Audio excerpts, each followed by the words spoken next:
Assalamualaikum warahmatullahi wabarakatuh. Perkenalkan, nama saya Jihan Nabila. Saya mahasiswa dari jurusan D3 Keperawatan, tingkat 1, Stikes Akbid Wijaya Husada Bogor. Di sini saya akan membuat sebuah video tentang hadis yang berkaitan dengan teori setiap pertemuan. Yang pertama ada hadis yang berkaitan tentang fungsi agama Islam bagi kehidupan. Fungsi agama Islam bagi kehidupan yang pertama sebagai pembimbing dalam hidup, yang kedua penolong dalam kesukaran, yang ketiga penenteram batin, dan yang keempat pengendali moral. Hadis yang berkaitan dengan teori ini yaitu dalam suatu riwayat hadis diungkapkan dari Abu Ruqayyah Tamim bin Aus dari radhiyallahu anhu, sesungguhnya Rasulullah telah bersabda, agama itu adalah nasihat. Kami bertanya, untuk siapa? Beliau bersabda, untuk Allah, kitabnya, Rasulnya, para pemimpin umat Islam, dan bagi seluruh kaum muslim. Hadis riwayat Muslim.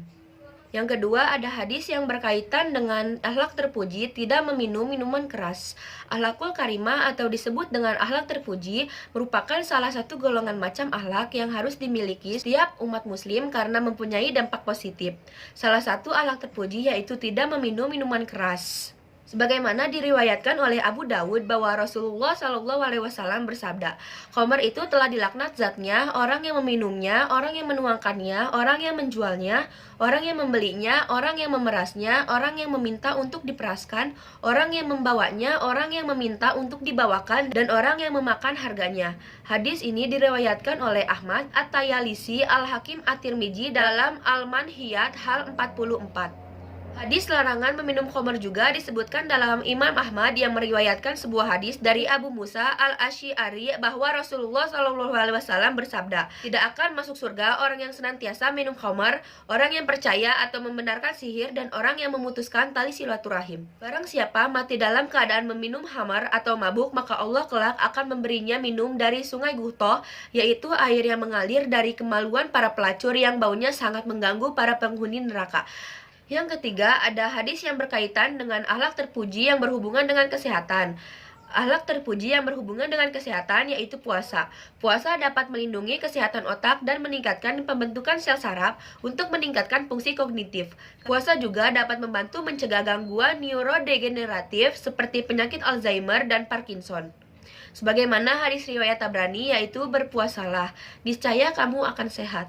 Selanjutnya ada hadis yang berkaitan dengan keluarga sejahtera. Keluarga sejahtera menurut pandangan Islam adalah rumah tangga muslim yang sejahtera secara lahir dan batin untuk mencapai kebahagiaan di dunia dan di akhirat. Sebagaimana Ibnu Katsir berkata, di antara tanda kebesarannya yang menunjukkan keagungan dan kesempurnaan kekuasaannya, dia menciptakan wanita yang menjadi pasangan kamu berasal dari jenis kamu sendiri, sehingga kamu cenderung dan tentram kepadanya. Andai kata dia menjadikan semua Bani Adam atau manusia itu laki-laki dan menjadi wanita dari jenis lain selain mereka, seperti bila berasal dari bangsa jin atau hewan, maka tentu tidak akan terjadi kesatuan hati di antara mereka dan pasangan atau istri mereka. Bahkan sebaliknya membuat lari bila pasangan tersebut berasal dari lain jenis. Kemudian di antara kesempurnaan rahmatnya kepada Bani Adam, dia menjadikan pasangan mereka dari jenis mereka sendiri dan menjadikan di antara sesama mereka rasa kasih atau mawadah, yakni cinta dan rasa sayang atau rahmah, rasa kasihan. Sebab bisa jadi seorang laki-laki mengikat wanita karena rasa cinta atau kasih terhadapnya hingga mendapatkan keturunan darinya, atau si wanita butuh kepadanya dalam hal nafkah atau agar terjadi kedekatan hati di antara keduanya dan lain sebagainya. Tafsir Ibnu Katsir. Yang kelima, ada hadis yang berkaitan dengan kematian dan kelahiran. Yang pertama, ada hadis yang berkaitan tentang kematian. Setiap makhluk yang bernyawa akan meninggal dunia. Hanya saja tidak ada yang tahu kapan, di mana, dan dalam keadaan seperti apa ia akan meninggal dunia. Kita hanya diperintahkan untuk terus mempersiapkan dan mengingatnya. Sebagaimana Nabi Muhammad SAW bersabda, jika manusia itu meninggal dunia, maka terputus amalnya kecuali 3 hal, yaitu sedekah jariyah, ilmu yang bermanfaat, atau anak yang solih yang mendoakannya. Hadis ini diriwayatkan oleh Imam Al-Bukhari, Imam Muslim, Imam Abu Dawud, Imam At-Tirmidzi, Imam An-Nasai dari sahabat Abu Hurairah radhiyallahu anhu. Yang kedua, ada hadis yang berkaitan tentang kelahiran.